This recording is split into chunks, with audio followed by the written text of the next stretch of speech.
ഇന്നത്തെ മോർണിംഗ് ആക്ടിവിറ്റിയിൽ നമ്മുടെ ആദില പറഞ്ഞ ചില വാക്കുകൾ അവിടെ ഇരിക്കുന്ന 2-3 പേർക്ക് ഇട്ടുള്ളൊരു താങ്ങായിരുന്നെന്ന് നമുക്ക് തോന്നുന്നു.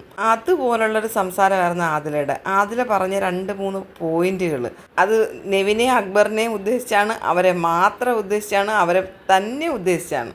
ആദില പറയുന്നുണ്ട്, എനിക്കൊരു മീഡിയ തുടങ്ങണമെന്ന് ആഗ്രഹമുണ്ടായിരുന്നു, ഓൺലൈൻ മീഡിയ. ഞാനും നൂറയും അടങ്ങിയ ഒരു ഓൺലൈൻ മീഡിയ, ഞങ്ങളത് കൈകാര്യം ചെയ്യും. ഞങ്ങൾക്ക് അസിസ്റ്റൻറ്റുമാരെ വെച്ചിട്ട് തുടങ്ങാനുള്ള പ്ലാനൊക്കെ ഉണ്ടായിരുന്നു. അത് തുടങ്ങും. പിന്നെ വേറൊരു കാര്യം എന്ന് പറഞ്ഞു കഴിഞ്ഞാൽ, ഇവിടുന്ന് ഇറങ്ങിക്കഴിഞ്ഞാൽ ആക്ടിങ് എനിക്ക് പറ്റാത്തൊരു സാധനമെന്നാണ് ഞാൻ വിചാരിച്ചു വെച്ചിരുന്നത്. പക്ഷേ ഇവിടെ വന്നിട്ട് ചില ആൾക്കാരുടെ ആക്ടിങ്ങും കാര്യങ്ങളും ഒക്കെ കണ്ടപ്പോൾ ഞാനത് ചെയ്ത് നോക്കാത്തതിൻ്റെ പ്രശ്നമാണ്. ഇവർക്ക് ചെയ്യാമെങ്കിൽ എനിക്ക് തീർച്ചയായിട്ടും ചെയ്യാം.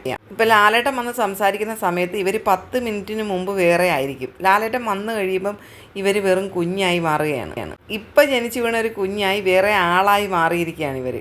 അപ്പോൾ ഇവരുടെ അഭിപ്രായങ്ങൾ മാറ്റിപ്പറച്ചിലും ഇവരുടെ ആക്ടിങ്ങും ഒക്കെ കാണുമ്പോൾ എനിക്ക് സ്വന്തമായിട്ട് തോന്നാറുണ്ട്, ഞാൻ എന്തുകൊണ്ട് ഒരു ആക്ടർ ആയിക്കൂടാ. അതേപോലെ എനിക്ക് വേറൊരു കാര്യം എന്ന് പറഞ്ഞു കഴിഞ്ഞാൽ, ഞാനൊരു ഓൺട്രപ്രണർ ആവണമെന്ന് എനിക്ക് താല്പര്യമുണ്ട്. അത് അനുവിൻ്റെ കുറച്ച് ഐഡിയാസും കാര്യങ്ങളും ഒക്കെ ഉണ്ട്.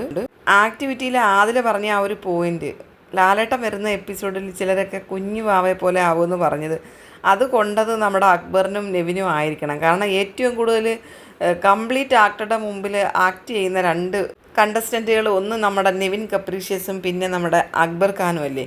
എല്ലാ ആഴ്ചയിലും അവർ വീക്കെൻഡിൽ മാത്രമാണ് അവർ യഥാർത്ഥത്തിലൊന്ന് ഓണാവുന്നത്.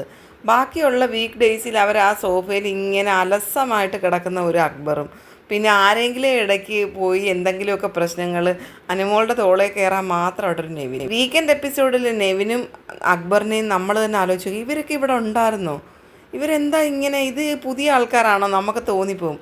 കാരണം അത്ര ഉഷാരിയിലാണ് നമ്മുടെ അക്ബറൊക്കെ സംസാരിക്കുന്നത്. എല്ലാ ആൾക്കാരെയും കുറ്റം പറയും ലാലേട്ടൻ്റെ മുമ്പ്. നെവിൻ്റെ സംസാരം കേട്ട് കഴിഞ്ഞാൽ വിചാരിക്കും നെവിൻ ഏതോ ലാലേട്ടൻ്റെ PA ആയിട്ട് പോകുന്ന ആളാണെന്ന് തോന്നും. അതുപോലുള്ള ഒരു സംസാരമാണ്. ഏറ്റവും അടുത്ത ആൾക്കാരാണ്. ഭയങ്കര ആക്ടിങ്ങാണ് നെവിൻ.